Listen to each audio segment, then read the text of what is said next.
La société automobile fabrique la même voiture encore et encore, tout en faisant de la publicité sur leur côté progressiste. Ils construisent à beau toujours la même chose. C'est très décevant. Neil Young, célèbre auteur-compositeur canado-américain, est reconnu pour ses paroles personnelles et son style de guitare unique qui lui a valu le titre de parrain du grunge. Son parcours musical éclectique, du folk au hard rock, fait de lui un artiste polyvalent. Couronné de plusieurs Grammy Awards et doublement intronisé au Rock and Roll Hall of Fame, en solo et avec Buffalo Springfield, l'influence de Young est immense. Au-delà de la musique, il défend ardemment la qualité audio et l'environnement.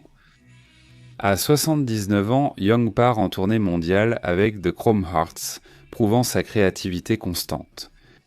Cependant, pour comprendre pleinement l'influence durable de Neil Young, nous devons d'abord explorer les expériences formatrices et les premiers défis qui ont préparé le terrain pour son parcours remarquable. Jeunesse. Le parcours de Neil Young, d'un garçon d'une petite ville canadienne à une légende de la musique, est aussi captivant que ses mélodies. Né le 12 novembre 1945 à Toronto, Neil Percival Young était le fils cadet de Scott Young, un journaliste et écrivain sportif de renom, et d'Edna Rassi Young, membre des FIA de la Révolution américaine. En 1951, à 5 ans, Neil a vécu une épreuve bouleversante en contractant la polio, provoquant une paralysie partielle du côté gauche de son corps. Ce combat précoce contre la maladie n'a pas entamé son esprit. Au contraire, cela a renforcé sa résilience et sa profondeur, qualités qui marqueront ensuite sa musique. La dynamique familiale a changé après le divorce de Scott et Rossi en 1960. À 12 ans, Neil a déménagé avec sa mère à Winnipeg, tandis que son frère Bob est resté avec leur père à Toronto. Cette transition fut un tournant majeur pour Neil. La scène musicale de Winnipeg a nourri sa passion naissante pour la musique. Il s'est inscrit à l'Earl Grey Junior High School, où sa timidité contrastait avec sa passion croissante pour la musique. C'est ici que Neil a formé son premier groupe, les Jade, montrant ainsi sa première inclination pour le rock and roll. La jeunesse de Neil a aussi été marquée par son esprit inventif et ses nombreux centres d'intérêt. Sa passion pour les trains miniatures a commencé à 5 ans, quand son père lui a offert son premier ensemble. Ce loisir a offert à Neil un exutoire créatif et révélé son goût pour l'innovation, le poussant à créer de nouvelles technologies en modélisme ferroviaire. Nous y reviendrons plus tard. Influencé par les sons éclectiques des années 50, Neil s'est plongé dans des genres comme le rockabilly, le doo-wop, le R&B et la country. Il idolâtrait Elvis Presley et était profondément inspiré par d'autres artistes comme Chuck Berry et Little Richard. Ces influences ont façonné son style musical, mêlant une énergie brute à une narration sincère. Les débuts de Neil dans les clubs et cafés de Winnipeg lui ont permis d'affiner son art et de rencontrer des musiciens partageant ses idées. L'une des figures les plus importantes dans la carrière de Neil au début fut Stephen Stills. Leurs chemins se sont croisés pour la première fois lorsque le groupe de Neil, The Squires, a assuré la première partie des All Go Singers, un groupe qui comprenait Stephen Stills. Cette rencontre a jeté les bases d'un partenariat qui aboutirait plus tard à la formation d'un groupe ayant joué un rôle crucial dans l'évolution du folk rock dans les années 60. Cependant, alors que ses débuts conformaient à son identité artistique, Neil allait connaître une ascension rapide sur la scène musicale des années 60. Carrière et succès. Young, issu de la scène musicale des années 1960, a cofondé Buffalo Springfield en 1966, offrant des classiques comme For What It's Worth. Après la dissolution du groupe, il a entamé une carrière solo et sorti son premier album éponyme en 1969. La même année, il a collaboré avec Crazy Horse sur Everybody Knows This Is Nowhere, présentant des morceaux intemporels comme Cinnamon Girl et Down by the River. La polyvalence de Young a brillé lors de son passage avec Crosby, Stills, Nash et Young, contribuant à l'album emblématique Déjà Vu en 1970. Son travail en solo a continué de prospérer, avec After the Gold Rush en 1970 et Harvest. 1972, ce dernier comportant le single à succès Heart of Gold. Cette période a consolidé sa réputation pour avoir su mêler folk, rock et influence country, créant un son qui lui est propre. Le milieu des années 70 a vu Young traverser des bouleversements personnels et sociétaux, menant à la création de la Ditch Trilogy. Time Fades Away, 1973, On the Beach, 1974 et Tonight's the Night, 1975. Ces albums, bien qu'ils aient d'abord reçu des réactions mitigées, ont depuis été salués pour leur honnêteté brute et leur profondeur. En 1979, Rust Never Sleeps a montré son évolution, mélangeant mélodies acoustiques et énergie électrique, influençant le futur mouvement grunge. Les distinctions de Young sont nombreuses. Il a été intronisé 2 fois au Rock and Roll Hall of Fame, comme artiste solo en 1995 et avec Buffalo Springfield en 1997. Ses albums After the Gold Rush et Harvest comptent parmi les plus grands du rock, témoignant de son impact durable. En 2000, Rolling Stone a classé Young 34e parmi les 100 plus grands artistes de tous les temps. Au-delà de sa musique, l'influence culturelle de Young est immense. Surnommé le parrain du grunge, son influence est évidente dans les œuvres de groupes comme Nirvana et Pearl Jam. Son engagement pour les causes sociales et environnementales, en cofondant Farm Aid en 1985, montre son dévouement à l'activisme. La poursuite inlassable de l'authenticité artistique par Young et sa volonté d'aborder des genres variés ont cimenté son héritage en tant que l'une des figures les plus influentes de la musique. Pourtant, sa carrière légendaire n'a pas seulement consolidé son héritage, elle a également jeté les bases d'une trajectoire financière aussi fascinante que sa musique. Revenus et valeurs nettes. Le parcours financier de Neil Young est aussi dynamique que sa carrière musicale. Avec une valeur nette estimée à 200 millions de dollars, Young a amassé sa fortune par divers moyens. Une grande part vient de sa carrière musicale, avec plus de 75 millions de disques vendus dans le monde. Au-delà des ventes d'albums, ses nombreuses tournées auront fortement contribué à ses revenus, ses concerts attirant souvent de grandes foules. En 2021, Young a fait la une en vendant 50% de son catalogue musical pour 150 millions de dollars à Hipgnosis, société d'investissement dans les droits d'auteur musicaux. Son esprit d'entrepreneur l'a aussi poussé à cofonder Pono Music, service de musique numérique haute résolution, illustrant son attachement à la qualité sonore. De plus, sa passion pour les trains miniatures l'a amené à devenir copropriétaire de Lionel LLC, une entreprise spécialisée dans les accessoires pour trains miniatures, où il a également contribué en tant qu'inventeur, avec plusieurs brevets. Ses investissements immobiliers ont aussi accru sa fortune. Notamment en 1970, il a acheté le ranch Broken Arrow en Californie pour 350 000 $, une propriété qui a pris beaucoup de valeur au fil des décennies. Nous examinerons ces propriétés plus en détail plus tard dans la vidéo. Cependant, ses succès financiers ne reflètent qu'une partie de son histoire. Les passions et activités quotidiennes de Neil révèlent une facette plus profonde de l'homme derrière la célébrité. Aperçu sur le mode de vie. Au-delà de la scène, ses intérêts et engagements révélant un homme profondément attaché à ses racines, convictions et parcours en évolution. L'un des passe-temps les plus chers à Young est sa passion pour les automobiles anciennes. Passionné et collectionneur, il a constitué au fil des ans une impressionnante collection de voitures classiques. Cette passion l'a conduit à écrire Spécial de luxe, mémoire d'une vie et de voitures, où il raconte ses aventures automobiles et réfléchit aux implications environnementales de son passe-temps. Un autre intérêt moins connu est sa fascination pour les trains miniatures. La passion de Young pour ce passe-temps va bien au-delà de la simple collection. Il est devenu copropriétaire de Lionel LLC, célèbre entreprise de trains miniatures, et a innové pour améliorer l'expérience du modélisme ferroviaire. Pour Young, une escapade est souvent liée à ses activités musicales. Il est connu pour se retirer dans son ranch Broken Arrow en Californie, où il trouve réconfort et inspiration en pleine nature. Ce ranch a non seulement servi de refuge personnel, mais aussi de lieu d'enregistrement pour certains de ses albums. La relation de Young avec ses animaux, surtout ses chiens, a souvent marqué sa vie. Il a souvent parlé de la compagnie et de la joie qu'il lui apporte, reflétant sa profonde appréciation pour les animaux. Ses guitares tiennent une place particulière parmi ses objets sentimentaux. Des instruments comme Old Black, sa Gibson, Les Paul de 1953 l'ont accompagné dans de nombreuses aventures musicales, chacun portant des souvenirs de concerts passés.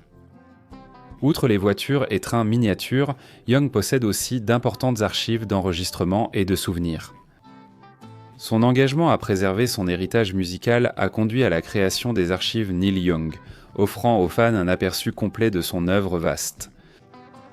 Pourtant, malgré ses nombreux centres d'intérêt et convictions, ce sont ses liens personnels et professionnels qui éclairent vraiment son parcours. Relations et connexions. La vie de Neil Young est marquée par des liens et amitiés durables qui ont façonné son parcours. Neil a épousé Susan Acevedo en 1968. Leur mariage a duré jusqu'en 1970. Il a ensuite eu une relation importante avec l'actrice Carrie Snodgrass de 1960 et 11 à 1975. Durant cette période, leur fils Zeke est né en 1972. Zeke a été diagnostiqué avec une paralysie cérébrale, une condition qui a profondément marqué les efforts personnels et artistiques de Neil. En 1977, Neil a épousé Peggy Young, un partenariat qui a duré 36 ans jusqu'à leur séparation en 2014. Ils ont eu 2 enfants, Ben et Amber. Ben, comme son demi-frère Zeke, est né avec une paralysie cérébrale, ce qui a renforcé les liens familiaux et inspiré Neil et Peggy à créer l'école Bridge pour les enfants souffrant de troubles sévères de la parole et de handicap physique. Après son divorce avec Peggy, Neil a commencé à fréquenter l'actrice et militante écologiste Daryl Hannah en 2014. Le couple s'est marié en 2018 unis par leur passion pour la musique et l'environnement.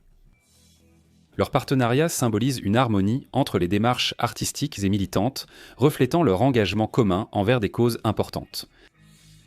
Le rôle de père de Neil est au cœur de son histoire. Son fils aîné Zeke, né de Carrie Snodgrass, souffre de paralysie cérébrale, une condition que Neil a évoquée en soulignant ses défis et joies. Avec Peggy, Neil a eu 2 enfants, Ben atteint aussi de paralysie cérébrale et Amber Jean. Amber a hérité du talent artistique de son père, enrichissant l'héritage familial. Neil partage un lien étroit avec son frère aîné, Bob Young, qui est resté à Toronto avec leur père après le divorce de leurs parents.